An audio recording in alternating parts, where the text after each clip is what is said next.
Good morning students. अपन पढ़ रहे थे 7 एजेज और 7 एजेज में हमने क्या कर लिया था। हमने सबसे पहला जो स्टेंजा आपको बताया था वो मैंने बता दिया था कि ये संसार क्या है, एक मंच है और इसमें रहने वाले स्त्री और पुरुष क्या हैं, उस मंच के अभिनय करता है। और हम यहाँ तक पहुँच गए थे कि एक व्यक्ति अपने जीवन में 7 अवस्थाओं को जीता है। अब हम उन 7 अवस्थाओं को क्रम से पढ़ेंगे और डैट इज़ वेरी इंपॉर्टेंट। आपको 7 अवस्थाएं याद रखनी होंगी and what is the quality of the 7 edges, और 7 अवस्थाओं की क्या क्या विशेषताएं हैं, उन विशेषताओं को आपको याद रखना होगा। ठीक है ना। आप मेरी बातों को सुन रहे हो लेकिन आत्मसात या मनन अंडरस्टैंडिंग भी कर रहे हो या नहीं कर रहे हो, ये मेरे को समझ में नहीं आ रहा है।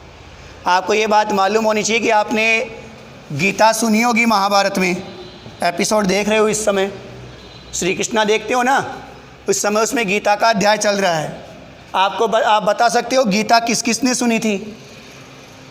कहा तो एक ही ने था, कृष्ण ने, भगवान कृष्ण ने कहा था, लेकिन सुनने वाले कौन कौन थे? 3 लोग थे, अर्जुन, संजय और धृतराष्ट्र। ये 3 सुन रहे थे। आप कहते हो भाई हम ही ने टेक्नोलॉजी का विकास किया। महाभारत में टेक्नोलॉजी का विकास हो चुका था। एलईडी में देख के सुना रहा था धृतराष्ट्र को संजय जी महाराज। कुरुक्षेत्र में युद्ध चल रहा था, भगवान श्री कृष्ण कुरुक्षेत्र में अर्जुन को सुना रहे थे, लेकिन वहाँ पे धृतराष्ट्र के राजमहल में एलईडी चल रही थी। उस समय टेक्नोलॉजी थी, तो संजय जी ने क्या किया था, उस टेक्नोलॉजी में देख करके क्या कर रहे थे, सारा वृत्तांत धृतराष्ट्र को सुना रहे थे। तो सुन कौन कौन रहे थे? अर्जुन, संजय और धृतराष्ट्र। लेकिन आपको मैं बता दूं कि भगवान श्री कृष्ण के उपदेशों को आत्मसात करने वाले कौन थे? सिर्फ अर्जुन और संजय। इन 2 को ही समझ में आ रहे थे भगवान श्री कृष्ण के उपदेश, धृतराष्ट्र को समझ में नहीं आ रहे थे। कारण, जबकि सुन तो ये भी रहे थे, जैसे कि आप मेरे को सुन रहे हो, लेकिन समझ में केवल कुछ बच्चों को ही आ पाता होगा। धृतराष्ट्र को क्यों समझ में नहीं आ रहा था और इनको समझ में क्यों आ रहा था? क्योंकि ये सुन भी रहे थे और सुनते समय उनका ध्यान भी कहाँ था? सिर्फ भगवान श्री कृष्ण की बातों में था। लेकिन धृतराष्ट्र सुन रहा था लेकिन उसका ध्यान कहाँ था? अपने पुत्र में था। इसलिए भगवान श्री कृष्ण के उपदेश धृतराष्ट्र को समझ में नहीं आ रहे थे। ठीक उसी प्रकार अगर आप मेरी बातों को सुन रहे हो लेकिन अगर आपका ध्यान इस समय कहीं और पर है, कहीं और जगह आपका ध्यान भटक रहा है, तो मेरे जो बातें हैं वो आपकी समझ से दूर होगी। तो आपको क्या करना है? अर्जुन और संजय बनना है। मैं तो कृष्ण बन नहीं रहा हूँ, लेकिन आपको अर्जुन और संजय बनना है, धृतराष्ट्र नहीं बनना है। कहने का मतलब ये है कि जो मैं पढ़ा रहा हूँ उसको केवल सुनना ही नहीं है, सुनते समय अपना मन भी यहाँ पे लगाना है ताकि आप इस चीज़ को समझ पाओ। अब अपन अपनी फर्स्ट एज की बात करते हैं, और जब मैं आपको पढ़ा रहा हूँ उस समय ध्यान रखना कि ये आपके जीवन से संबंधित एज ही चल रही है। तो लगभग 3 अवस्था तक, तो जब तक मैं आपको 3 अवस्था पढ़ाऊँ तब तक आप अपने आप का इमेजिन करना, आपको बहुत अच्छे से पोएम समझ में आएगी। 3 अवस्था के बाद मत जाना, क्योंकि 3 के बाद अभी 4थी अवस्था आपकी नहीं आई है। 3 अवस्था तक आप अपनी ज़िंदगी जी चुके हो। तो उसमें अपन सबसे पहले बात करते हैं एट फर्स्ट। जो पहली एज होती है मनुष्य के जीवन की, वो कौन सी होती है? इन्फेंट एज, शिशु अवस्था होती है। मनुष्य के जीवन की जो पहली अवस्था होती है वो कौन सी होती है? शिशु अवस्था। आप सबकी शिशु अवस्था आई थी या नहीं आई थी? श्योर है ना? आई थी। तो सबसे पहले कौन सी अवस्था आई थी? इन्फेंट एज, शिशु अवस्था आई थी। आज तक आपने कभी सुना हो कि नहीं साहब पहला बच्चा ऐसा आया है जो बच्चा नहीं डायरेक्ट ही बड़ा होकर के आया है? ऐसा संभव नहीं है। हाँ, पौराणिक कालों में तो हुआ था। घटोत्कच नाम का था आपके श्याम बाबा के पिताजी, वो क्या हुए थे? डायरेक्ट ही बड़ी अवस्था में पैदा होकर के आए थे। लेकिन आज के युग में सबसे पहली एज कौन सी है? Infant age. शिशु अवस्था के रूप में मनुष्य क्या करता है? इस मंच पे प्रवेश करता है। ऑन द मंच, द वर्ल्ड मंच, संसार रूपी इस स्टेज के ऊपर वो क्या करता है? किसके रूप में? अपनी पहली अवस्था, शैशव अवस्था के रूप में वो क्या करता है? प्रवेश करता है। अब मैं आपसे पूछूं कि जब आप शिशु थे तो आप कहोगे सर हमें तो याद ही नहीं कि हमने क्या किया था। तो एक शिशु की विशेषता क्या होती है? चलो आपको याद नहीं है, लेकिन आपने अपने परिवार में शैशव अवस्था देखी है, शिशु को देखा है, तो आपने क्या देखा है? आपको मालूम होना चाहिए कि एक बहुत बढ़िया शानदार फिलोसोफर आदमी ने कहा है कि इस संसार में केवल क्या होते हैं? 2 ही लोग खुश होते हैं और बाकी सब दुखी हैं। केवल 2 लोग खुश हैं, और वो 2 लोग कौन कौन हैं? एक तो इन्फेंट शिशु, और दूसरा है पागल। ये 2 ही लोग क्या होते हैं दुनिया में सबसे ज़्यादा खुश हैं। और अगर आपको खुश रहना है ज़िंदगी में तो आप 2 ही चीज़ अपनाओ, या तो आप शिशु बन जाइए या फिर पागल हो जाइए। अब आप कहोगे सर क्या कह रहे हो? तो देखो एक्सप्लेन करता हूँ। शिशु दुनिया का सबसे खुश इंसान क्यों है? क्योंकि शैशव अवस्था में उसका कोई शत्रु, कोई द्वेष, कोई ईर्ष्या नहीं होती है। और मनुष्य सबसे ज़्यादा दुखी किससे है? अपनी ईर्ष्या और द्वेष से। तो जब बच्चा शिशु होता है तो उस समय उसमें कोई द्वेष नहीं होता है, वो हर किसी की गोद में आता है, हर किसी का मित्र होता है, ना किसी का दुश्मन होता है। उसको आपने जो चीज़ दे दिया, कच्चा दूध, पक्का दूध, जैसा भी आपने उसको दे दिया, उसको खा करके या पी करके वो क्या है? खुश है, हैप्पी है। तो अगर ज़िंदगी में खुश रहना चाहते हो तो भगवान ने आपको जो दिया बालक की तरह उसको स्वीकार कीजिए और उसमें आनंद लीजिए। अब कहोगे सर आपने पागल को अच्छा क्यों बताया? पागल बनने के लिए क्यों कह रहे हो? पागल अगर किसी चीज़ के पीछे पड़ जाता है तो उसको क्या करता है? जैसे किसी को पत्थर मारना है, वो उसके पीछे पड़ गया तो उसको पत्थर मार करके ही छोड़ेगा। इसी तरह अगर आप अपने जीवन में खुश रहना चाहते हो तो अपने लक्ष्य के प्रति पागल बन जाइए। जब आप उसके प्रति पागल बन जाओगे तो वो लक्ष्य आपको डेफिनेटली प्राप्त होगा और आपके जीवन में खुशियाँ आएंगी। तो ये आपकी पहली एज थी इन्फेंट एज। अब इन्फेंट एज की विशेषता क्या होती है कि एक तो वो क्या होता है कि हर हाल में हैप्पी, खुश रहता है। और उसकी विशेषता क्या होता है कि माउलिंग एंड द पक्किंग, कि जो शिशु होता है वो क्या करता है? रोता है। ये तो सभी जानते हो कि शिशु क्या करता है? रोता है। एंड पक्किंग, और क्या करता है? उल्टियाँ, वॉमिटिंग। पक्किंग का मतलब क्या होता है? वॉमिटिंग, उल्टियाँ करता है। कहाँ पर? इन द नर्सेज आर्म्स, अपनी दाई माँ के हाथों में। दाई माँ कहते हो ना, केयर टेकर, जो बच्चे की केयर करती है। अपने तो यहाँ मम्मियाँ ही होती हैं। विदेशों में शेक्सपियर ने नर्सेज का प्रयोग इसलिए किया, मदर्स का प्रयोग इसलिए नहीं किया। आप कहोगे कि सर यहाँ मदर्स आर्म हो सकता था, नर्सेज आर्म का प्रयोग क्यों किया उसने?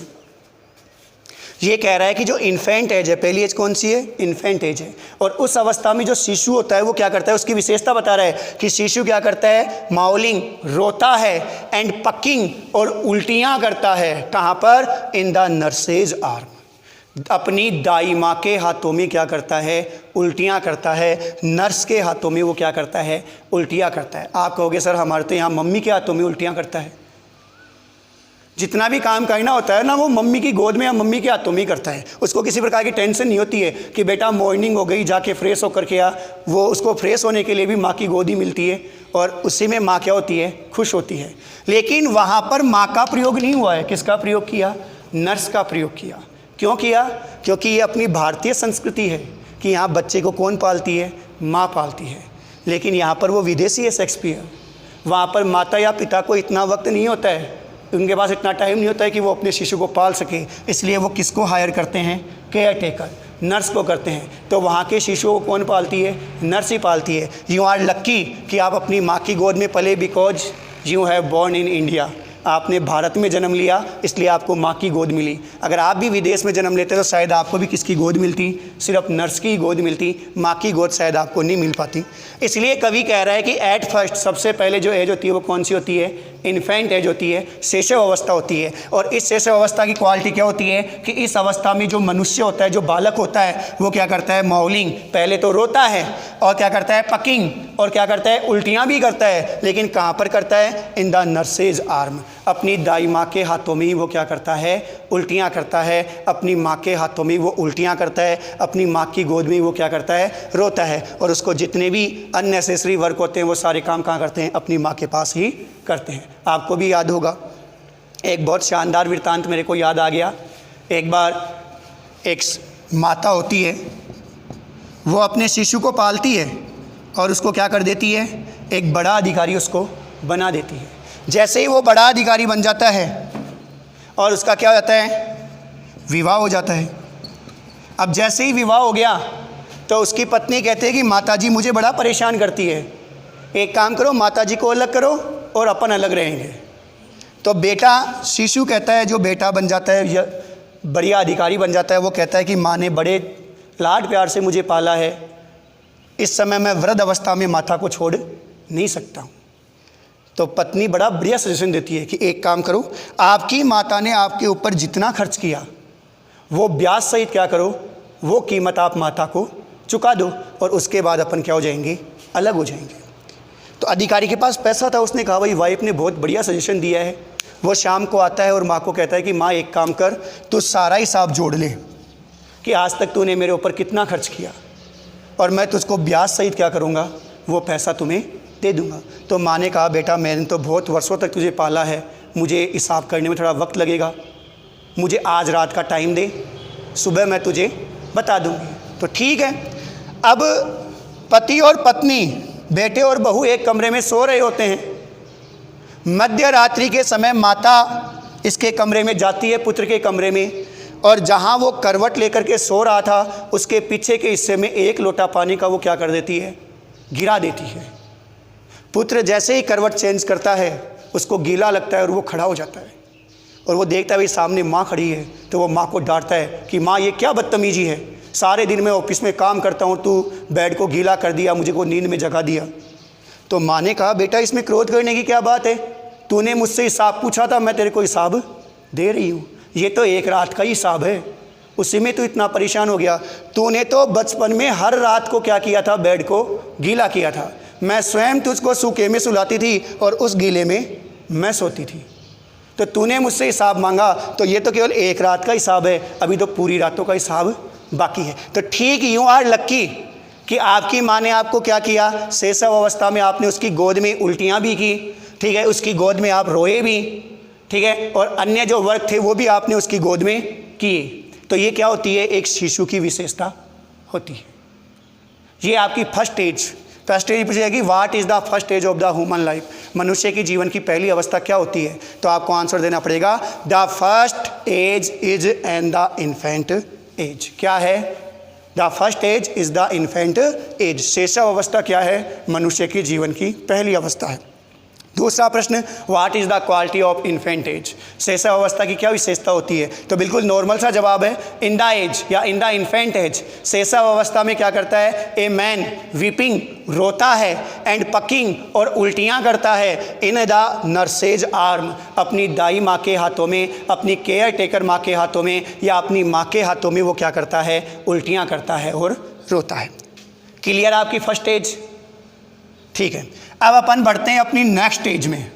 कौन सी एज में पहुंचेंगे अपन अब अपन बात करेंगे सेकंड एज। देन का मतलब इसके बाद, फर्स्ट एज के बाद में देन द सेकंड एज आती है। आपको मालूम होना चाहिए शैशव अवस्था के बाद में कौन सी एज आई, इसको तो आप शायद कभी भूलोगे ही नहीं कि शैशव अवस्था के बाद में कौन सी आती है। वो एज आती है जो शायद आप कभी चाहते ही नहीं हो। और शैशव अवस्था के बाद दूसरी एज कौन सी आती है, स्कूल। जैसे ही 3 साल के हुए नहीं, मम्मी जी बैग टाँग करके और पकड़ करके हाथ और ले जाना शुरू कर देती हैं। याद करो अपनी स्कूल की जो एज है कि कैसे आप बचपन में आए होंगे, और जब आप बचपन में आते थे तो आपकी मम्मी हाथ पकड़ के खींच के लेके जाती थी, आप कहते मम्मी को नहीं जाऊँ, आज को नहीं जाऊँ, बस वो एज आ रही है। तो देन द स्कूल बॉय, उसके बाद शैशव अवस्था के बाद में द वाइनिंग स्कूल बॉय। दूसरी जो अवस्था आती है वो कौन सी होती है, वाइनिंग, रोते हुए या शिकायत करते हुए स्कूल बॉय की अवस्था आती है। शैशव अवस्था के बाद में जो दूसरी अवस्था आती है वो क्या आती है, वाइनिंग स्कूल बॉय, शिकायत करते हुए स्कूल बॉय की क्या आती है, दूसरी अवस्था आती है। इसको शिकायत करता हुआ क्यों कहा गया, दूसरी अवस्था को। डायरेक्ट स्कूल बॉय भी तो कह सकता था, स्कूल बॉय के साथ उसने क्या जोड़ा, वाइनिंग। शिकायत करते हुए स्कूल बॉय की अवस्था क्यों आई, क्योंकि जब बच्चा स्कूल जाता है और स्कूल जाने के बाद घर पे आता है तो उसका बाकी का समय शिकायत करने में बीतता है। मम्मी आज वो काढ़ो मेरे दे गिरो, अपनी आम भाषा में बोलते हैं। मम्मी आज मैडम ने मुझको डांटा, मम्मी आज मैडम ने मेरे को थप्पड़ मारा, मम्मी आज मेरा होमवर्क नहीं हुआ। हर बात पे वो क्या करता है, शिकायत करता है। मम्मी आज मुझे टॉयलेट की छुट्टी नहीं दी गई, आज मुझे पानी पीने की छुट्टी नहीं दी गई। तो वो हर बात पे घर आते ही क्या करना शुरू कर देता है, शिकायत करना शुरू कर देता है। तो उसको क्या कहा गया, वाइनिंग स्कूल बॉय। जो दूसरी अवस्था होती है वो क्या होती है, शिकायत करते हुए स्कूल बॉय की अवस्था होती है। अब इस अवस्था की विशेषता देखो, इस अवस्था में वो क्या करता है, विथ हिज द स्टेचल, अपने बैग के साथ। स्टेचल का मतलब बैग, थैला, अपने स्कूल बैग के साथ वो क्या करता है, and the shining morning face, और चमकते हुए मॉर्निंग फेस, सुबह के चेहरे के साथ, और चमकते हुए सुबह के चेहरे के साथ। यहाँ स्कूल बॉय का चेहरा कैसा बताया गया है, शाइनिंग मॉर्निंग फेस, चमकते हुए सुबह का चेहरा, क्योंकि बच्चा सुबह सुबह स्कूल जाता है, और सुबह सुबह जिस प्रकार सूर्य की किरणें क्या होती है, बड़ी आनंददायक होती है, चमकता रहता है सुनहरे रूप में, ठीक उसी प्रकार जब वो मॉर्निंग में उठता है तो उसका चेहरा क्या होता है, खुशी से चमका हुआ होता है। तो वो अपने शाइनिंग मॉर्निंग फेस, चमकते हुए सुबह के चेहरे के साथ और अपने स्कूल बैग के साथ, ये जो स्कूल का जो लड़का है वो क्या करता है, क्रैपिंग, लाइन को ध्यान से समझना, क्रैपिंग, रेंगते हुए, रेंगते हुए, आप ये कह सकते हो स्लोली स्लोली, अपने बैग के साथ और सुबह के चमकते हुए चेहरे के साथ जो स्कूल बॉय है वो क्या करता है, क्रैपिंग, धीरे धीरे रेंगते हुए, किसकी भांति, लाइक ए स्नेल, स्नेल जानते हो, घोंगा, एक जानवर होता है घोंगा, ठीक है, वो बिल्कुल मध्यम गति में चलता है। तो उस स्नेल की भांति जो स्कूल बॉय है वो क्या करता है, बिल्कुल रेंगते हुए धीरे धीरे क्या करता है, अनविलिंगली टू स्कूल, अनविलिंगली, बिना इच्छा के, बिना इच्छा के वो क्या करता है, स्कूल जाता है। उसकी इच्छा नहीं होती जाने की।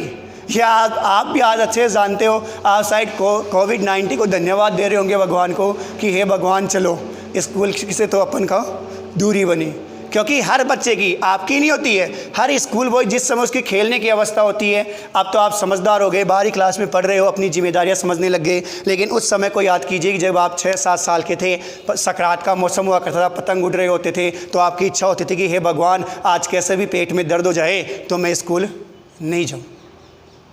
मम्मी ज़बरदस्ती हाथ पकड़ के लेके जाती थी, रास्ते में पार्ले जी का पैकेट आपको दिलाया करती थी, फिर भी आप रोते हुए जाते थे, वहाँ जाकर के मैडम जी 1-2 लगाती थी, उसके बाद आप शांति से बैठ जाया करते थे।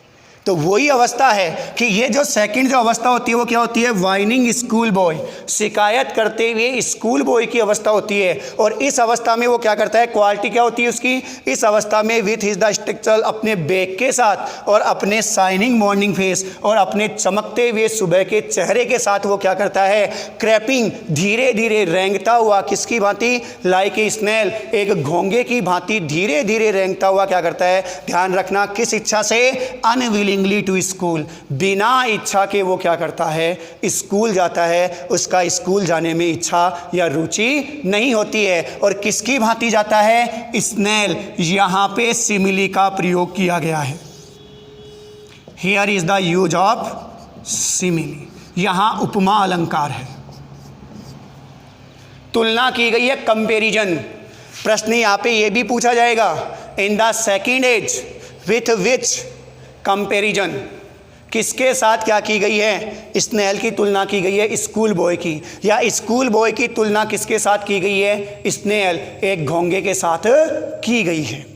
यहाँ पे सिमिली का प्रयोग हुआ है। और ये कई बार ये प्रश्न पूछा जा चुका है कि विथ विच, किसके साथ a school boy is compared, एक स्कूल बॉय की तुलना किसके साथ की गई है, तो a school boy is compared with snail, किसके साथ की गई है, एक घोंगे के साथ स्कूल बॉय की तुलना की गई है। जिस प्रकार घोंगा क्या करता है, बिल्कुल धीरे धीरे रेंगता हुआ चलता है, ठीक उसी प्रकार जो स्कूल बॉय होता है ना, वो स्कूल बॉय भी क्या करता है, अनविलिंगली, बिना इच्छा के क्या करता है, टू स्कूल, विद्यालय जाता है। This is the second as.